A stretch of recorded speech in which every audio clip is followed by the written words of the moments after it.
The door's not shutting as easily as it should. It has something to do with this rubber seal. I'm going to take it out and replace it with an original. This seal is new old stock and was used in later models. Side by side you can see quite a difference in the rubber profile. And with the new seal in place, it shuts.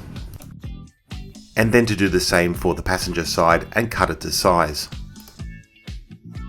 The corner moulding has a hole for a screw, but I'm not going to drill into the car. Last time I taped up the plug and there's no more leaks coming from this direction. However, I'm still seeing oil at the bottom here and it's a little bit greasy up here as well. And there's nothing leaking from the top. I have a feeling it's the oil filter. I also noticed some coolant on the ground here and it's coming from this pipe. I'm just going to add a few more hose clamps to this because the pipe is actually a different size for the actual hoses. And while I'm working down there, I may as well put in a plug for the handbrake adjuster hole. I'm placing a small piece of plasticine on top of a bolt here and then putting the hubcap on top. Then taking it off. This will give me the exact measurement of how much space I have between the bolt and the hubcap itself. I'm using a neodymium magnet. They're a rare earth magnet and particularly strong. I'm going to glue it in this position here. It should line up with this bolt. I'm marking the back of the cap so I know where to araldite on the magnets. I'm just going to glue 2 on for the moment to see how that goes. I'm going to resurface the cap. The logo just came off as it's glued and there's silicone everywhere because I used this to hold it in place, but now it's kind of ruined the surface. The glue is now dried on these 2 magnets and I want to see what it's like when I put it in place rather than using all 4.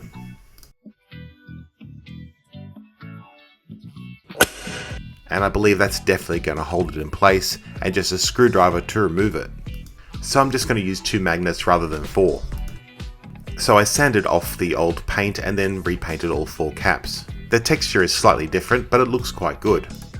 On the left here I have an original cap and on the right is the reproduction. The reproduction logo looks to be laser cut and is made of aluminium. The original one looks to be made out of plastic and there's 2 lugs at the back as well. It also has a bit of a third dimension to it. The gold here I think was painted on, it doesn't look like it's original. I'm using the original cap holes as a template so I know where to drill it out. Now grinding off the excess material to make sure the back is flat. I'm test fitting the original logo into the holes here to make sure it's centered. Now to position the logo above the 2 holes. And then using the drill just to mark out the locations. I did a shallow drill of the logo and I thought maybe I could tap it out, but the problem I've got is the tap is actually pointed at the end. With the logo being made of aluminium and the screw made of stainless steel, I can actually tap it with the screw. I'm cutting off the top of the bolt here because I can make a lug out of this. Squeezing some glue down the holes and then positioning the lugs. So now that the glue is dry and it's in position, I can then tighten these nuts as well.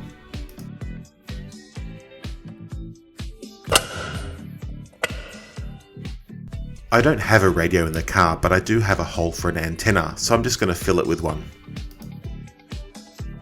Lee sold me these new old stock mirrors. They're identical to the ones I have, but these ones are black and chrome. I'm unsure yet if I want to change them. Tidying up the front boot now, putting in some plugs and putting down the rubber mat. The Series 1 had this plate to hold the battery in place and goes in this orientation. A lot of people put it this way, but that's incorrect. The later models had this kind of bar which went across instead. And then to put on a battery cover, left and right hand drives are different, and then you've also got the little plastic nut as well. On a Series 1, the edge of the light pod uses this rubber seal. The later series use this kind of rubber edging and that's what I'll be using. It fits a lot better. You just push it into place like this. The light pod plate is held in place with this kind of bolt on a later series. The Series 1 had this key style instead. I'm also placing a new rubber on the end here so it sits in place better. Putting in the plate and then clicking the bolt in place. You can now buy number plate covers for New South Wales historic plates and it fits quite well. And the car would not be complete unless I had an X19 Australia sticker. So here's a side-by-side before and after. It is very subtle, but you can spot the difference, particularly the rims, mirror, interior, and the stripes on the side.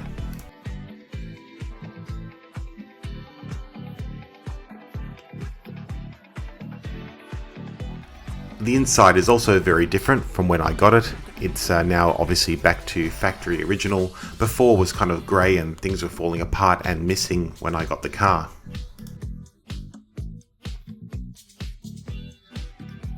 So it's time for another test drive, and I'm off to Sydney Motorsport Park because the CMC there is having its annual car show. And this will also be the first time I took the car on a freeway driving 100 kilometers per hour. It was quite funny to see so many classic cars on the road heading to the same venue. There were plenty of cars on the road here trying to get into Sydney Motorsport Park. And being the 50th anniversary of the X19, the Fiat Club of New South Wales had its own dedicated spot on pit lane for 5 X19s. Once settled into pit lane, it gave me the opportunity to walk around and have a look at all the other vehicles that were on display, or perhaps even take a ride on this classic double-decker bus. There's plenty of different makes and models available here, and the Fiat Club of New South Wales also had their own section, where there was also one other X19.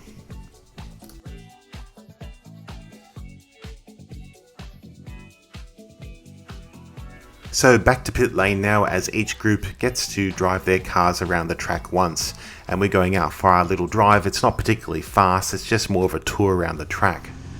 We're now just leaving pit lane, following a rather slow pace car. I'm not going to take you through the entire track here because it wasn't particularly exciting at this speed.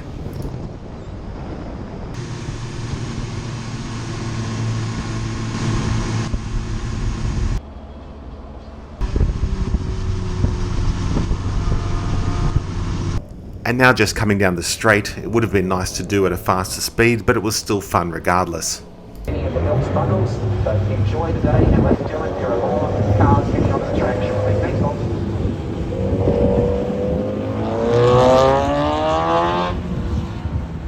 But next time. I paint some plastic and I've just got to find this leak.